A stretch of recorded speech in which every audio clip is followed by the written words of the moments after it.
What is going on, everyone, and welcome to r/EntitledParents. Now, today's first story is all about a kid and his entitled mum at a chess tournament. Now, as a chess fan myself, I've been playing the game for a long time now, and I've actually been to a number of chess tournaments just like the one in today's first story. I couldn't believe what I was reading, and I had to show it to you guys. Karen decides that she and her son are more important than the rules of competitive chess. Back in the late summer of 2019, I was invited to work as an assistant tournament director at a small annual chess tournament, which was held entirely for charity. I played in the tournament in 2017 and 18, but without many high-rated players intending to play, I decided to make my donation to the cause and help run the event instead, given that option. This was a junior tournament, which meant every player was a kid or a teenager. I was 16 at the time, but the rest of the tournament staff were all adults. I also had some experience as an assistant tournament director at a local club, and the organisers did the exact thing which causes way too many problems in any competitive chess.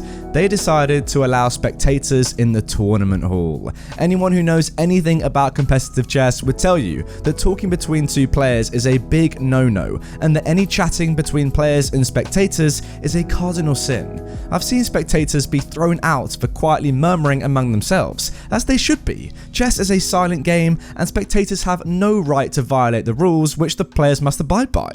The tournament was split into two sections, the advanced section and the beginner section, based on rating. Every chess player has a rating based on their performances. The first time I took any notice of the Karen involved in the story is when she was registering her son into the tournament. When she was informed that his rating suggested that he would be best fit to play in the beginner section, chess tournaments usually allow you to play sections above your rating but not below your rating, she almost threw a fit, saying, "My son is not some novice, he will play in the advanced section." She then turned away and grumbled something about how rude the suggestion was. The tournament director was maybe one of the most helpful and polite people I've ever met in the chess world, a true inspiration, by the way. So, Karen's son was signed up for the advanced section. The director was much more experienced than I was, and while the expectation was that players in the advanced section would be very aware of the rules, such an expectation was not held for the beginner section, which for that reason would mean directing the beginner section would be much more of a challenge. With each section in one of two rooms and two tournament directors, I was given the advanced room, and Karen with it. Now, I am a huge stickler for rules in chess, so I was watching the games and the spectators like a hawk. It had already been made very clear that I had the authority to settle any disputes and deal penalties as was necessary. Warning, loss of clock time or forfeiture in extreme cases. Ejection of players I would have to consult the chief tournament director for though. So, round one started and I am watching the games. Karen's son, an advanced player, started the game by moving with two hands. This is a big no-no. You must move and press your clock with the same hand. So, I paused this clock, declared the foul, issued a warning, and then let the game continue. Karen was almost already snarling from the spectator seating across the room. Literally, one move later, I have to deduct 5 minutes from the son's total 30 for doing the same thing I warned him about one move before. Then again, this time for 10 minutes, after about 2 minutes. If he did it again, now with 15 of his 30 minutes deducted, he would be forfeited. I made that very clear, and he finally got the hints. Somehow, Karen had managed to hold her tongue for this long, but then she starts talking to her son in the middle of the game in another language. This is wrong for her to do on so many levels. Even if she was speaking English and I was able to understand whether or not what she was saying was innocent or not, it would still be wrong. Her talking at all is wrong. I had to assume the worst, not knowing what she said, and went up to her. "Mom, you can't speak to your son during the game. That's against the rules. Realistically, he could get in trouble for that. This is your warning. If you talk to him again, I'm going to have to ask you to leave the tournament hall. I don't want to punish your son for your actions." Karen then said, "I was just telling him to wipe his nose. What is your deal?" "Mom, that's not acceptable to do during a rated chess game. You can tell him that after the game. You know, it really feels like you're targeting my son." I haven't spotted improper play from any other players. The exact same action will be taken if I do. There is no way my son is playing improperly. I'm not going to argue with you about it right now. There are 8 games in this section and I need to focus on all of them. At this point, Karen was smug. Okay then. Another minute later, Karen starts talking to her son again and I go back to her. Look, I told you before, you are not allowed to be talking to your son during the game. Okay, and? Please, make your way out of the tournament room now. There are snacks and drinks just outside, and your son will update you on the result of his match when he finishes it. What? Please leave the tournament room. You have no authority to tell me to do that. Then go and speak to the chief tournament director or the organizer. Okay, we'll see what they think about your ethics. I just go back to what I'm doing. I had already been good friends with the chief tournament director for several years and had worked with him before. I knew this Karen thought, oh, it's my word against a teenager and that she was going to get her way. But really, it was her word against mine, and my word was very well trusted for good reasons. None of us had seen Karen before this tournament that I could think of, and she already hadn't been one for first impressions. Karen did not return to the tournament room. And there we go. Good thing you got your way, OP. Yeah, honestly, as someone who's been in these chess tournaments before, as I said in the intro, I mean, I've not been to many, but I know the basic rules of chess, that you've got to move with one hand and you touch your clock after you move with the same hand. And obviously, you can't speak during chess. I mean, if you're speaking to someone in the same room like a spectator, that surely is just an absolute sin, like a cardinal sin, as you said, OP. To be fair, in all my games that I've ever played in tournaments, not that there have been that many, but in all of my games, I've never had spectators allowed in the room. That just goes against everything that you would think, right? Chess is a one-player game, usually anyway, and it's played in silence, because otherwise, you know, you'd either get tips off other people, or you'd put off other people when it's not really fair. Yeah, everything that this kid did suggested he was not an advanced player, he definitely was a beginner, and everything this Karen did suggested she was entitled. Crazy, I know. Let's move on to the next story. Entitled Mum says her kid doesn't want to eat veggies, so she decided to raid my fridge and cooked a dozen eggs. I had visitors a week ago in my new house, and some of them brought their kids. Lots of little kids aged 9 and below. Anyway, I tried to be a gracious host. I entertained the kids and let them play on my video games, my Switch, so their parents and my parents can have time to talk and enjoy the company of each other. The kids pretty much enjoy Splatoon 2, and 4 of them can play it at the same time. My house was filled with the laughter of kids. And for breakfast, since they came early, I decided to leave the kids playing and the adults with their conversation, and I prepared chicken soup. I slipped in tiny slices of carrots and cabbages, the same recipe as how my mum does it to make it healthy for the kids. By the time I finish, I was surprised to see that one of the parents was now playing on my Switch with the rest of the kids just watching. Anyway, I called them over to the kitchen and served them breakfast. The adults let the kids eat first, since I have a small dining table, only seats up to 6 people. The kids loved it. After a while, one of the kids asked, "Uncle, this tastes so good. What's your secret?" I was overwhelmed. It's my first time cooking for other people than myself. So, feeling like a pro chef, I explained that I blanched the veggies so when I put them in the soup, they retain their crisp. The kids are so amazed that what they actually ate just now are carrots and cabbages. They said they hated these things. So now they are all gathering around and so eager for what I'm gonna cook next. Haha, they are now very eager to taste the rest of the veggies in my fridge. So I told them, yeah, alright, I'll stir fry some noodles topped with veggies for lunch, using a Chinese recipe I learned from my dad. I showed them string beans, sweet potatoes, eggplant, bitter melon, garlic, and some onion. I was surprised that some of them don't even know what they look like. Yes, they know the name because they say they learned it from school, but they haven't had a chance to see it yet in person. Anyway, as I showed them how to cut, but of course didn't let them touch the knife because I was afraid they might lose a finger, one of the parents saw them and screamed at them. She brought them out of the kitchen, and as they left, I could hear the kids so eager to tell her the stories about my vegetables. So I proceeded on cooking, and when it was time for lunch, I called them over. This time around, the adults should eat with us. So I took some extra chairs and I allowed some of them to eat on the couch. Now the kids are all excited to eat some more of my veggies, except one. All the other kids kept asking each other how it tastes like, and they all exclaimed how delicious it was. One even said it doesn't taste like any veggies she had ever eaten before. But one of them was quiet and had an empty plate, so I asked him, "Why aren't you eating? Don't you like it?" Poor kid, I can see that he wants to say something, but he glanced at his mum instead. He doesn't eat vegetables. Oh, okay. Is he allergic or something? Nope, he's just a very picky eater. Oh, why don't you have a bite and just don't finish it if you don't like it? I said this to the kid, and the kid just glanced up to his mum once again. If you only knew how hard I tried to force him to eat them, but no, he cries his eyes out and throws his plates. Okay, shall I cook you something else then? Bacon, fried chicken? Or just don't bother with him, I'll just cook him some eggs. I gave up encouraging the kid to eat and just ate the lunch myself. After the entitled mum was finished, she went over to my fridge and decided to take a tray of eggs out and started cracking them one by one.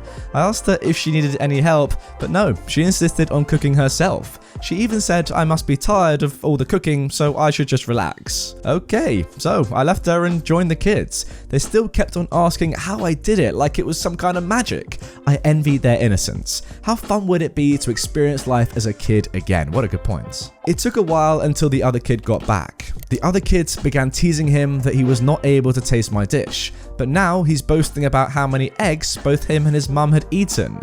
12 eggs for lunch. I'm feeling sorry for the kid, but I don't want to embarrass him. He's proud of himself. I'm not quite sure if this was normal for this kid and his mum to go visit another house and cook their food without asking permission, or it's just that I was quite hospitable that they forgot they don't live there, and for goodness sake, 12 eggs for lunch. Honestly, OP, you're way too kind. Even that last paragraph there, yeah, you're so innocent. I feel sorry for you, honestly. What a weird thing for this mum to do. It sounds like this kid actually enjoyed your vegetables for breakfast, right? Because the kids don't change. Like, this guy didn't arrive halfway through the day. He ate your breakfast, which was a, vegetable soup, and you said that all the kids loved it. So clearly it's not about vegetables in general. It's probably just his terrible mum's cooking of vegetables that he hates.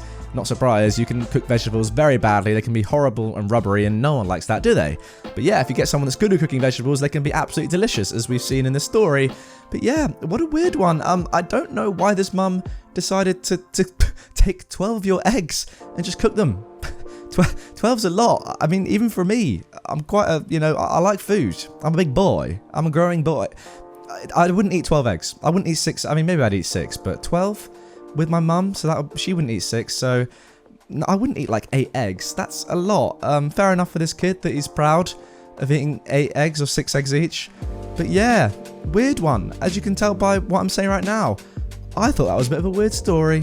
The funny part about this story is that it's so obvious that this mum is just terrible at cooking veg, as I've already said. Like, she was like, yeah, he doesn't like vegetables when I cook them, and he throws his plate around, probably because it's actually disgusting. I don't blame this kid. If you're a bad cook, then yeah, your vegetables aren't going to be nice. I reckon just, send him off to this uncle's house and he can cook veg for him, and therefore he can have a nice balanced diet and live his life well. Anyway, let's move on to the third and final story. Entitled child wants my custom knee brace. Okay, so I walk with a cane and have an expensive hinged knee brace. It's a Breck if you want to look it up for pricing. They range, but mine is well over $400. If I don't wear it, my knee buckles backwards and I fall on my face. I also use a cane when I walk and have several other health issues. Oh dude, I'm so sorry, that sounds terrible.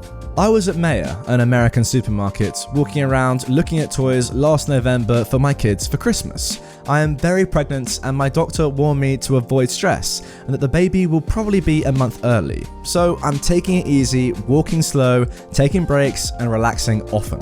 I get to the toy cars and I'm looking through them, looking for ones my kid doesn't have for sticking stuffers, when I feel something touch my leg. I look behind me and a spoiled kid looks up and smiles at me. I smile back and the following happens. Hello, it's not polite to touch other people's things. Can you not touch my brace, please? Thank you. But I want it. Give it to me. No, I can't walk without it. You can't have it, and it's not your size anyway. It's made for an adult. I don't care. Give it to me or I'll tell my mummy. Okay, that's fine. You can tell your mum you cannot have it, sweethearts. At this point, the kid wanders away, and I assume that when the kid says they wanted my knee brace, they'd get in trouble. I can remember wondering how that convo would go for that child and the parents. I start picking through the cars and find a couple my son doesn't have and put them in my cart, and start looking at the track sets they have and check their pricing against Amazon's pricing. I'm scrolling through my phone when I can feel and hear the Velcro being pulled apart on my brace. I pull my leg up and turn around and see the kid sitting there. Excuse me, I told you no, you cannot have or touch my brace. Mum said I could just take it because you're faking. I'm not faking anything. You need to go back to your mum now. Mummy!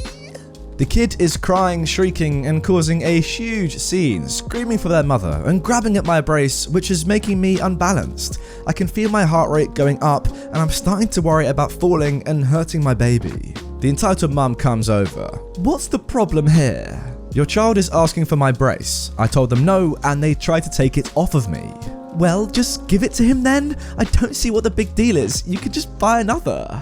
My insurance only covers new ones every 5 years. I can't get another one. If your son wants a knee brace, you need to tell him he can't have mine. Well, he can have yours. Take it off and give it to me. The entitled mum steps forward and bends over and starts to try to undo my brace. I kick her in the chest away from me and she falls on her butt. It wasn't a hard kick since it was my bad side, but enough to know I'm in business. No, help! Don't touch me! You kicked me! You kicked me! Someone call the police! I will have you arrested for this! Now a crowd is forming, and I'm crying, and my brace is half undone around my leg and sagging, giving zero support. I pull my cane out of the cart and use it to support myself, while management is asking if I'm okay, and I'm nodding while the entitled mum is shrieking still at everyone. They walk me to the shoe department to separate us, and I sit on a bench and calm down. The next thing I know, a cop is asking me for my brace I stole. I explained I didn't steal it, that it's mine, and some woman and her child were trying to steal it off my leg. The officer asked for proof it's mine, so I pull up recent photos of me getting it fitted and walking with it at the doctor's office, as well as my chart where I had the letter stored saying insurance would cover it completely. He asked me to take it off since the entitled mum is claiming it's damaged so he can inspect it. I let him and he informs me that there's a piece missing. I look at it and sure enough, a piece is missing. I start to cry again and realise I've broken my brace and I won't get another for 5 years. He asked if it was broken before. I said no, it must have been broken when I kicked the entitled mum off me while she was trying to steal it. The officer excuses himself and I'm sitting there with the employees. After a while, he comes back and gives me a case number and informs me that he's arresting the entitled mum for destruction of medical equipment and attacking a disabled person. I'm in shock, but he says he watched the security camera and knows I'm telling the truth and that she attacked me and I only defended myself. I ended up going into labour that night from the stress and had to stay on an IV drip for 3 days in the hospital to get it to stop. Oh my word. I go home and my insurance billed her for a new brace. She refused to pay until my friend used his letterhead at a lawyer's office to inform her if she didn't pay that he would be taking her to court for it. I had my baby early, but not because of this event, thank God. She's 10 months old now, October 2020, and my husband brought it up today and asked me to post it here. Holy. Yeah, I'm not gonna lie, I got terrified then at the end of that. You would have noticed when I slowed down right on that third to last paragraph. If this whole event had caused you to have your child like months early, that would have been horrific, because obviously the expectancy of a child to survive if born multiple months early or even a little bit early goes way down than if they're not born prematurely.